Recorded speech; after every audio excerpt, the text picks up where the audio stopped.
थोड़ा सा इजराइल की हिस्ट्री को जानते हैं। जब किंगडम ऑफ इजराइल हारा और असीरियंस ने इन पे कब्जा किया तो ये सेंट्रल एशिया से चलते चलते चलते चाइना क्रॉस करके यहां पे सेटल हुए। यानी कि एक तरीके से बेनी मिनाशी सबसे पुराने यहूदी हैं जो भारत में रह रहे हैं, या आईआईटी दिल्ली के प्रोफेसर बताते हैं। और देखिए 10 लॉस्ट ट्राइब्स ऑफ इजराइल ये बताते हैं कि भैया हम तो जो 10 लॉस्ट ट्राइब्स है ना इजराइल की, हम उनमें से आते हैं और हमारे एंसेस्टर्स को असीरियंस ने भगा दिया था। मतलब ये चीज है। देखिए बिनी मतलब होता है चिल्ड्रन और बिनाशे मतलब होता है ग्रैंड चिल्ड्रन, ठीक है। तो we are basically the grandchild of Jacob. अब जेकब कौन है? चलो देखो होता क्या है, हुआ क्या था। इब्राहिमिक रिलीजन में कौन कौन आता है? सबसे पहले आता है यहूदी, ज्यूज, क्रिश्चियनिटी और इस्लाम। अब अगर आप इन तीनों को देखो तो इनके प्रॉफिट्स जो हैं वो हालांकि तीनों एक ही लाइन पे चलते हैं। कॉमन एंसेस्टर जो है वो इब्राहिम है।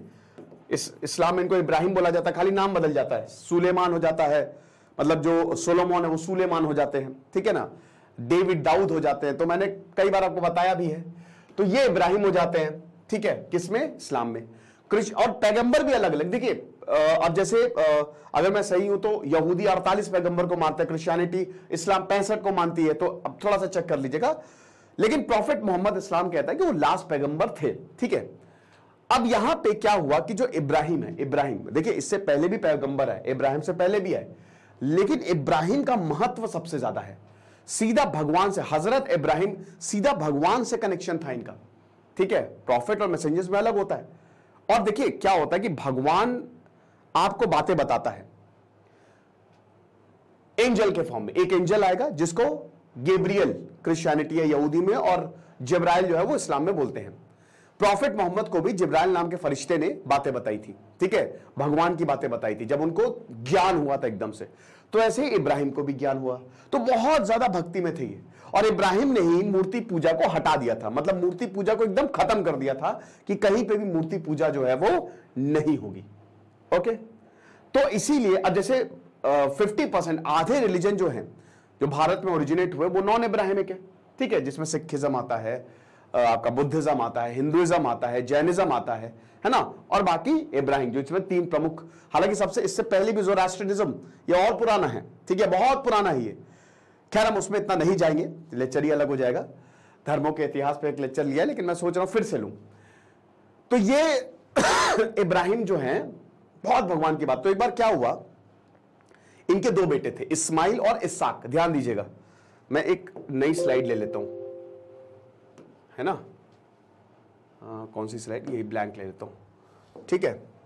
तो इनके 2 बेटे हुए इब्राहिम के, हजरत इब्राहिम के 2 बेटे हुए। एक हुआ इस्माइल और एक हुआ इसाक। ओके, एक कहानी और है। जैसे अगर आप मक्का में जाएंगे, मक्का मदीना में जाएंगे, ठीक है, मक्का में स्पेशली, तो मक्का बहुत लोगों को ये लगता है कि इस्लाम के बाद मक्का है। नहीं, मक्का इस्लाम से 2500 साल पहले से, बिल्कुल।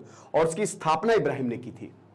प्रॉफिट सबसे इंपॉर्टेंट मैसेंजर है मुस्लिम्स के, ठीक है, नो डाउट इस्लाम के, बट मक्का की स्थापना बहुत पहले हो गई थी, इब्राहिम ने की थी। ओके, और वहां पे जमजम है ना, जमजम क्या? अमृत का कुआं। क्या है वो?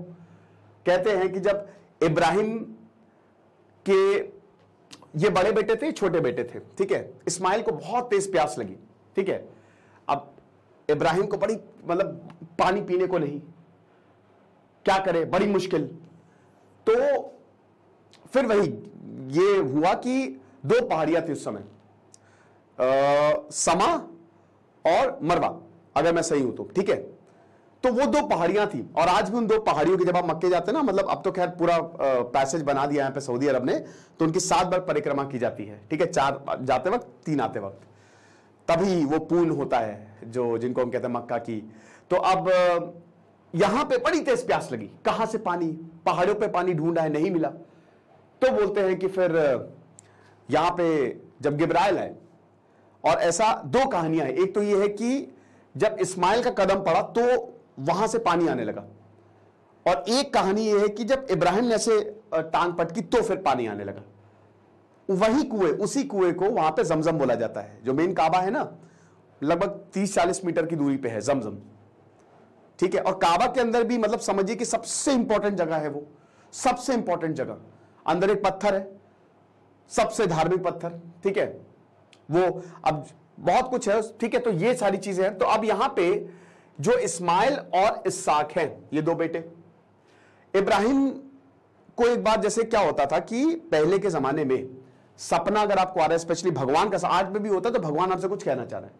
तो इब्राहिम को भगवान का सपना आया। भगवान की बात कौन करेगा इब्राहिम से? जिब्राइल, फरिश्ता।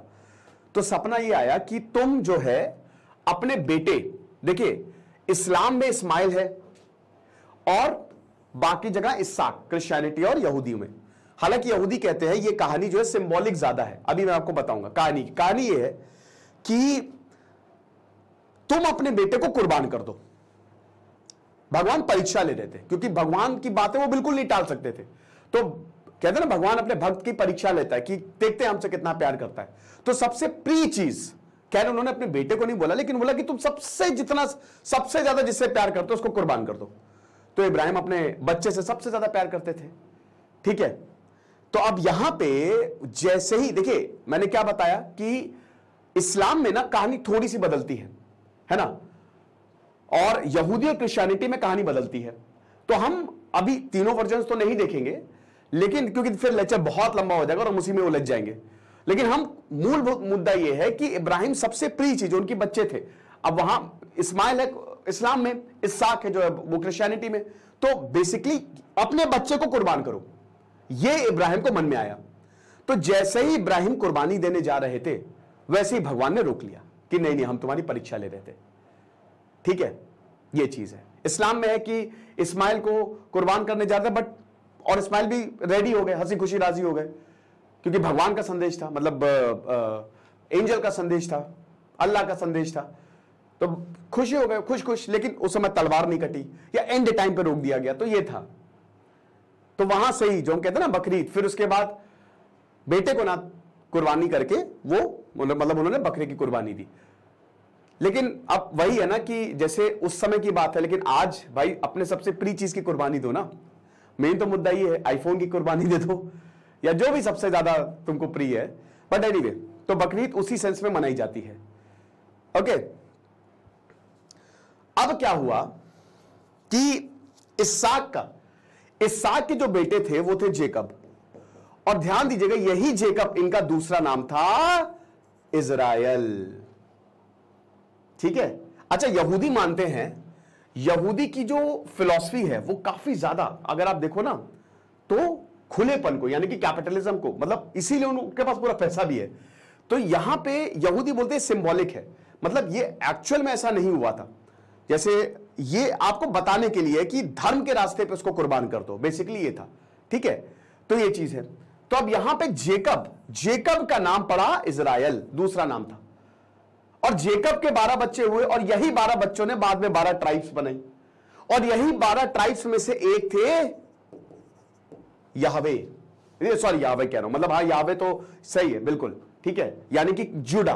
और यही से जुडाइज्म आया है, आप समझे, यही से ज्यूज आया, इन्हीं के ही फॉलोअर्स ज्यूज, यहूदी।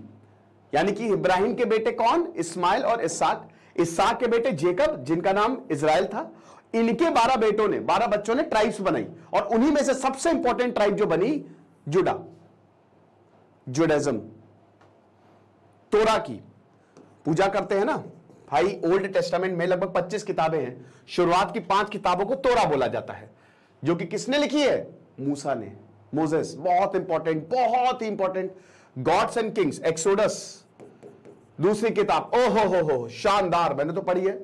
उसमें मूसा की कहानी बताई है, जबरदस्त, आपकी आंखों में आंसू आ जाएंगे। मोजेस की कहानी मतलब गजब, कि किस तरीके से उन्होंने यहूदियों को बचाया। तो इसीलिए अब यहां पे जो किंग जेकब का जिक्र आ रहा है, ये यही पे रेफरेंस है कि ये लोग they were basically the grandchildren of Jacob. Okay, चलो आगे